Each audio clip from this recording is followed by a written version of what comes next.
Aerobic adaptations to long-term exercise. Overall endurance adaptations. The adaptation to exercise is dependent on several demands of the exercise, such as relating to the fit principle like frequency, intensity, time and type of the exercise. So specifically for aerobic adaptations, the training would be low intensity but high duration to target the aerobic system. And specifically for the aerobic adaptations, the main aim is to increase the VO2 of the performer. So what is the VO2? The VO2 is the volume of oxygen that is inhaled and used by the body during exercise or at rest. Aerobic training attempts to develop the VO2 and increase it, because the more volume that can be inhaled and used by the body with each breath, the better it is for long duration activities, such as a marathon. Marathon runners would benefit greatly from aerobic training and increasing their VO2, as it means they are going to be able to run faster and sustain this speed for the whole marathon or run.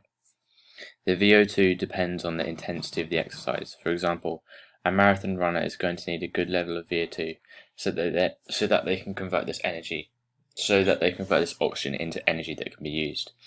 But they're not going to be able to do this at very high intensities, otherwise that's going to be using anaerobic systems and no oxygen is going to be used during the process of making ATP. Performers should also incorporate aerobic training into their program for the health benefits and to avoid diseases. There are many health benefits of aerobic training, such as lowering the blood pressure, lowering the heart rate, getting rid of blockages in the arteries, and other effects on the cardiovascular system, which will be talked about in that part later. Aerobic training can also cause adaptations to lose weight and become more of a healthy functional weight. This helps to reduce obesity, which can occur where people are carrying extra fat and eating unhealthily, not doing enough exercise or aerobic exercise, which can lead to more health risks and problems such as heart attacks, strokes, coronary heart disease, and so on. So an aerobic adaptation is helping to reduce these risks because of what will be talked about in the cardiovascular system, part of the assignment later. The cardiovascular system has many adaptations from long-term aerobic training. Firstly, the cardiac cycle will have adaptations. As a result of training, the heart size will increase. The reason for this is because the training will put the heart under stress to circulate enough oxygenated blood around the body, and from this the heart rate will have to increase to carry out this job. After a long period of time of putting the heart under stress and using the fit principle to vary the intensity and overload the performer, cardiac hypertrophy of the heart will occur. This is when the size of the heart muscles, such as the left ventricle, increases. This means that the heart will be able to eject a greater volume of blood with each pump. Therefore, the stroke volume will increase. Because the stroke volume increases, this means that the heart will not have to carry out as many ejections in a minute, as the cardiac output will be increased by the stroke volume increasing. This means that the resting heart rate will then decrease. Also, due to the heart increasing in size from cardiac hypertrophy, it means that the chambers inside the heart will increase in size, allowing a greater volume of blood to be ejected or stroke volume. The increased size of the left ventricle means that the systolic blood pressure will also decrease, due to there being less arterial pressure being needed to pump an increased volume of blood through the aorta. As you can see in the figure, it shows the changes in heart rate during a multi-stage fitness test. The results show a performer before aerobic training, and the resting heart rate is at 68 beats per minute. However, if the performer trained aerobically for 3 to 4 months, they would then see a decrease in the resting heart rate, because from training, cardiac hypertrophy would occur, and this would result in a bigger left ventricle and an increased overall size of the heart, meaning that a greater volume of blood can be injected with each contraction. This means that the stroke volume would increase, and thus the heart rate would not need to be so high and would decrease, because it would still achieve the same cardiac output. You can see that midway through the multi-stage fitness test, the heart rate rises to around 128 beats per minute at level 6, and post-test is 169 beats per minute. If this performer were to complete the test again after the aerobic training, these values would be lower, because once again the strength of the heart would be greater, and there would be more cardiac hypertrophy, and this is an increased stroke volume, so then no need for a higher heart rate. Another adaptation of the cardiac cycle would be an increase in blood flow, which leads to an increase in blood volume. This is because the cardiovascular system has become more efficient at being able to deliver oxygenated blood around the body and nutrients, and then also taking away waste products towards the lungs for expulsion. This is very beneficial for a marathon runner because having a more efficient cardiovascular system means that oxygen is going to be supplied to the muscles faster, and therefore a Krebs cycle can occur, meaning more energy, and thus they can work for a longer period of time. Also, the cardiovascular system being able to take away waste products in the muscles like carbon dioxide means that the body can work for an extended period of time without a build-up of lactic acid and forcing them to stop or slow down. The sinoatrial node will also be adapted and affecting the cardiac cycle from adaptations to aerobic training. This is known as bradycardia, which occurs because there is a decrease in the firing of impulses from the sinoatrial node, or the SAN. The cardiac cycle and the number of times a heart beats is controlled by the SAN, and the impulses that are sent from it. The faster the sinoatrial node fires impulses results in an increased heart rate, and vice versa. From aerobic training over an extended period of time, there are less impulses being sent from the sinoatrial node to make the heart beat because of the increase in vagal tone, which is controlled by the parasympathetic nervous system. The PNS is known for inhibiting impulses and calming performers down by decreasing the heart rate.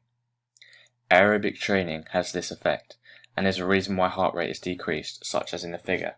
The heart rate will be decreased at level 6 from 128 beats per minute to 120 beats per minute, because of cardiac hypertrophy and also a decrease of impulses sent to the heart to contract. The blood pressure will also decrease as a result of aerobic training. This is because the aerobic training will reduce the resistance of blood flow in the arteries, leading to a decreased resting blood pressure. However, the blood pressure during training at submaximal will not change, it only changes at resting levels.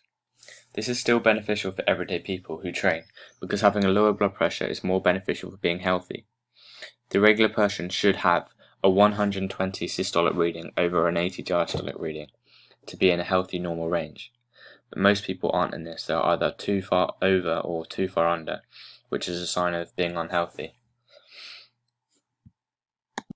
Another adaptation to the cardiovascular system is the vascular system.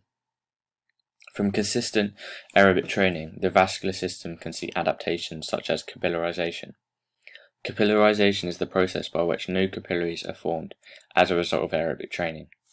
This process takes place at the alveoli in the lungs. It has the effect of increasing the volume of oxygen that can be extracted. In addition to this, other capillaries can also increase in size. This means that a greater volume of blood is able to flow through them to aid in diffusion. Capillarization is beneficial to athletes because it means that there is an increased blood flow to muscles, which means that muscles can be provided with useful nutrients and products such as oxygen, and waste products such as carbon dioxide can be extracted faster, as there is a larger surface area of capillaries, which means that the concentration gradient is larger, and thus the rate of diffusion will increase. And this will benefit athletes such as a marathon runner, because it means that they will be able to work for longer, as oxygen will be supplied faster and waste products disposed faster. And if waste products are expelled faster, it means that they don't build up and produce lactic acid, which can force performers to slow down and therefore might damage the time of a marathon runner, which is not good. The second adaptation to the vascular system is the blood composition.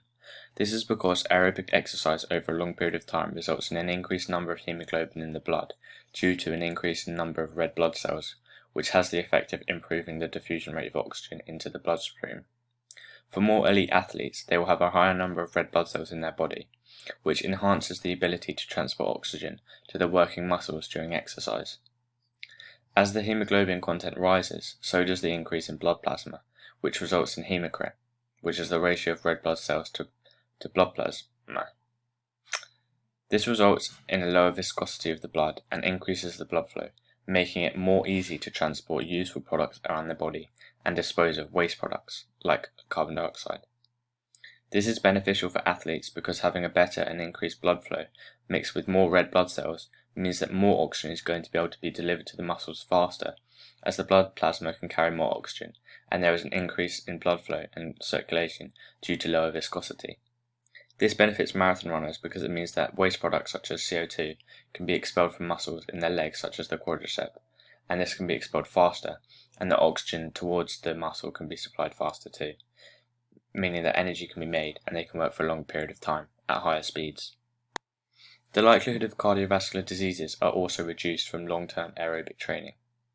Diseases such as having a high blood pressure and a high heart rate can lead to heart attacks and strokes, which can potentially kill performers.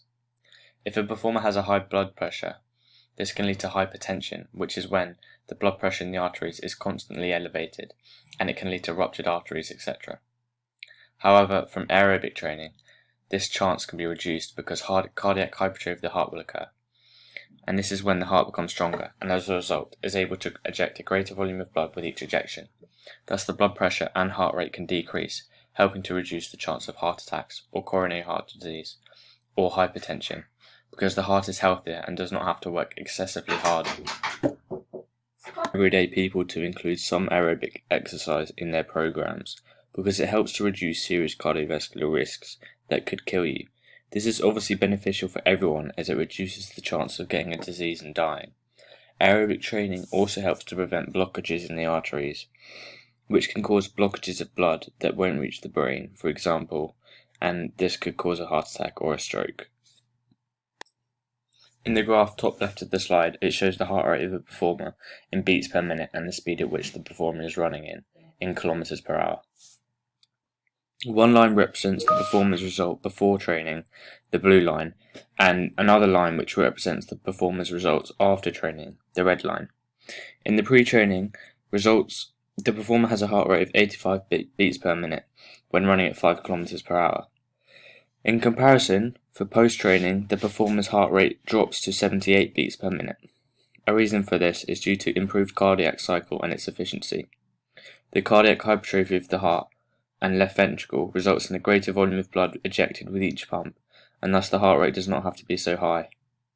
It is important to notice that throughout the graph, the post-training line and results heart rate is lower compared to that of the pre-training line.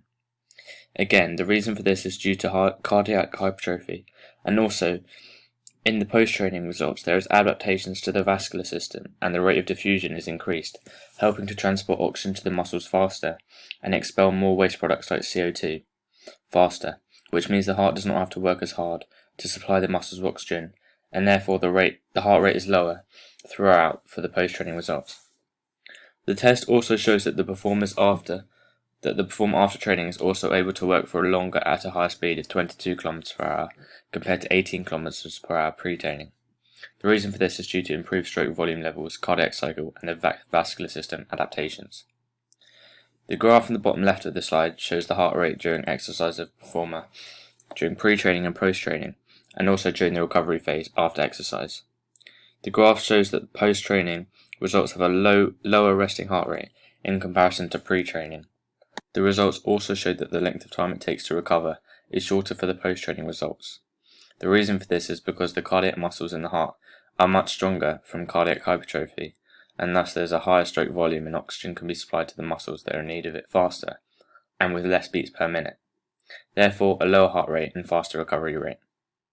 For elite performers, they will have a much faster recovery rate because of how efficient their cardiac system is in providing oxygen to muscles and expelling carbon dioxide. Especially in marathon runners, they will recover very quickly as their cardiovascular system is super efficient. The graph on the right shows stroke volume levels of untrained, trained, and highly trained performers. This helps to reinforce the point that aerobic training helps to increase the stroke volume and therefore will decrease the heart rate.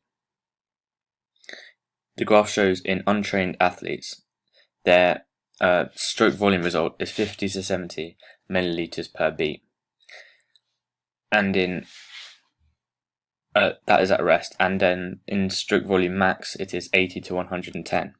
However, for trained athletes it's 70 to 90 milliliters per beat at rest and 110 to 150 milliliters per beat at maximum. And then for highly trained athletes, it shows that their stroke volume at rest is 90 to 110 milliliters per beat and 150 to 220 plus milliliters per beat at stroke volume max. This shows that the highly trained athletes are able to eject a greater volume of blood with each ejection, due to cardiac hypertrophy of the left ventricle in particular.